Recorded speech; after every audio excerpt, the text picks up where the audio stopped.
Love and Hip Hop just refuses to let us breathe because Jasmine Blue is back stirring the pot, and this time it's aimed directly at Yandy Smith. Jasmine is alleging that Yandy's man tried to make a move on her, and now fans are saying if Jasmine's tea is true, it could blow up one of the most solid relationships in the franchise. And judging by how this all played out on camera and online, it's looking way too messy to ignore. About how Mendices has been acting lately. Oh, here we go. Mendices is very friendly. And the last time I saw him in the club, he had his arms around me and my homegirls. So things really got heated when Yandy accused Jasmine of being in a whole poly relationship with Kirk and Rashida Frost, and Jasmine wasn't having it. At Bambi's engagement party, Jasmine confronted Yandy directly, shutting that rumor all the way down. She said she battled Kirk and Rashida in court for years, so the idea they were some kind of happy little poly family was a flat-out lie, cooked up to distract from Yandy's own drama. You might think that me and the Frosts was in like cahoots with each other.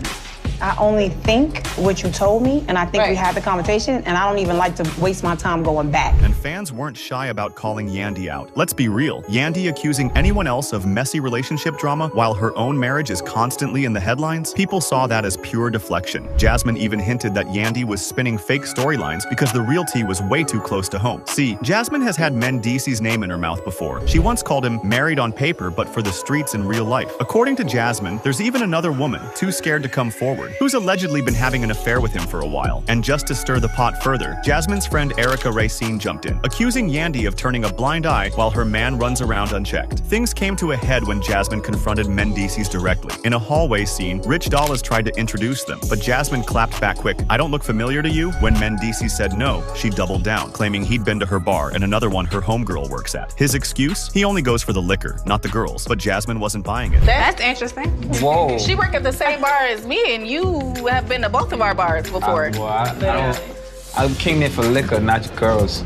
So I wouldn't recognize y'all. I would say the same thing if I was you. The internet wasn't buying it either. One fan joked, "Yandy clocked Jasmine's tea so fast she didn't even blink." Another said, "Jasmine way too happy to say someone's husband had his hand around her trifling behavior." Then Erica really lit the flame by accusing Mendices of messing with everybody in Atlanta. That's when Yandy finally snapped, stepping in front of her husband. Security had to hold everyone back as things got physical. Erica even claimed Yandy hit her in the face during all the chaos. Meanwhile, Jasmine stayed calm, insisting she was only speaking her truth. In her confessional, she doubled down again, saying another woman is definitely in the picture, just too scared to talk. That's when fans started buzzing. Was Jasmine talking about herself, or does she have more receipts waiting? Yandy's response came the way it always does, through shady Instagram posts. After the episode aired, she posted a carousel of photos, including quotes like, "Some people need a high five," in the face. With a chair, another read, "Don't underestimate me, darling. I can go from lady to ghetto in 2.5 seconds. And just when things couldn't get any messier, a video popped up on Mendice's Snapchat. In the clip, he's filming a mystery woman in curve-hugging pants at a restaurant. Was this proof he's creeping, or just horrible timing? Either way, nobody was buying his innocence. What makes this situation even crazier is Jasmine's track record. She was Kirk Frost's mistress, and that storyline rocked the show for seasons. So when she points the finger at another man, people pay attention, even if they don't like her. And since she's already been accused of lying about Kirk and Rashida, many believe she's clapping back at Yandy with something explosive enough to stick. Now fans are split. Some think Jasmine is just messy and hungry for camera time. Others believe she's pulling back the curtain on what's really going on in Yandy and Mendice's marriage. And honestly, the more the couple posts cryptic messages, laughs it off, and refuses to directly address the rumors, the more people believe Jasmine might actually be telling the truth. But whether this is the truth, half-truth, or just reality TV games, the damage is done. And fans are watching every move Yandy and Mendices make. So what do y'all think? Is Jasmine really exposing Mendices' secrets, or is this just another messy distraction to keep her name in the headlines?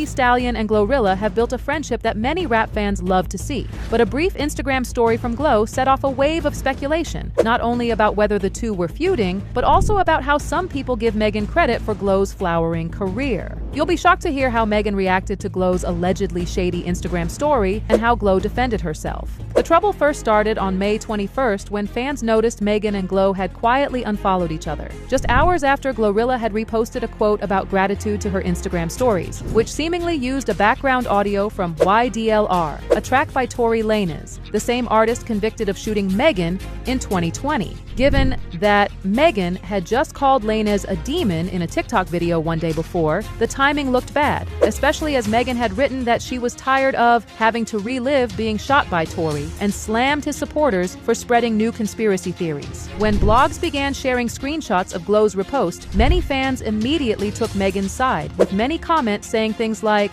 "Very interesting timing for GloRilla to show support for Tory's music on her story, especially considering she's made music with Meg. This was absolutely an intentional unfollow on Meg's part. The message is clear." However, others also defended Glow, suggesting she may have been scrolling too quickly to notice what song was attached. "Sometimes I'm so caught up in liking the image post that I don't even pay attention to the song attached until after the fact." But rather than let the whispers build, GloRilla fired off a tweet the same evening, trying to clear things up. "I don't do internet and I don't do mess. It was an innocent repost, y'all." While she didn't mention Megan by name, the meaning was obviously regarding the recent discourse. Soon after, the two women refollowed each other on Instagram, which made many people believe that the two had also talked it out privately, as Glow must have apologized properly for Megan to welcome her back into her good graces. However, not everyone was too pleased with this, as some fans thought her innocent repost tweet felt like she was being defensive rather than taking real accountability, as they pointing out that it seemed like she was minimizing Megan's trauma.